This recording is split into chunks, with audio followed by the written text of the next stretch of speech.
அனைவருக்கும் வணக்கம். இது ஒரு சின்ன வேலை தான். ஆனால் இந்த வேலையை செய்யலைன்னா வீட்டு சுவிட்ச் பாக்ஸ்லேயோ இல்லை வீட்டு செவுத்துலேயோ தண்ணி லீக் ஆகி ஷாக் அடிக்கிறதுக்கு அதிக வாய்ப்பு இருக்குது.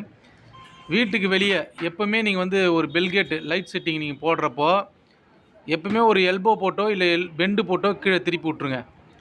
எதனாலனா நீங்கள் அந்த எல்போ போடாததுனால பெண்டு போடாததுனால மழை தண்ணி பட்டுச்சுன்னா கண்டிப்பாக அந்த பைப் வழியாக உள்ளே போயிட்டு சுவிட்ச் பாக்ஸ்லேயோ இல்லை செவுத்துலேயோ ஷாக் அடிக்கிறதுக்கு அதிக வாய்ப்பு இருக்குது. அதே போல் இந்த 1 இன்ச் பைப்பை நீங்கள் நிறைய பேர் என்ன பண்ணுவாங்கன்னா, கரெக்டாக அந்த செவுறு மட்டத்துக்கு அறுத்துட்டு இந்த லைட் எடுத்து அந்த பைப்பு பின்னாடி அடிச்சிடுவாங்க. அந்த மாதிரியும் அடிக்கக்கூடாது.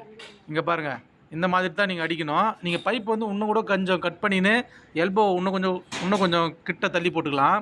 ஆனால் பைப்பை மொத்தமாக கட் பண்ணிவிட்டு நல்லா அழகாக இருக்கணுன்றதுக்காக அந்த பெல்கேட் லைட் எடுத்து அந்த பைப்புக்கு பின்னாடி அடிச்சிங்கன்னா தண்ணி செவுத்தில் கண்டிப்பாக இறங்கி அந்த லைட்டுக்குள்ளே இறங்கி பைப் வழியாக கண்டிப்பாக உள்ளே போகிறதுக்கு அதிக வாய்ப்பு இருக்குது. அதனால் நீங்கள் என்ன பண்ணுறீங்கன்னா, எப்போவுமே இந்த பெல்கேட் லைட் அடிக்கிறப்போ ஒரு எல்போவோ இல்லை ஒரு பெண்டோ போட்டு கீழே திருப்பிட்டு அதுக்கு கீழே ஒரு லைட் அடித்து நீங்கள் யூஸ் பண்ணுங்கள்.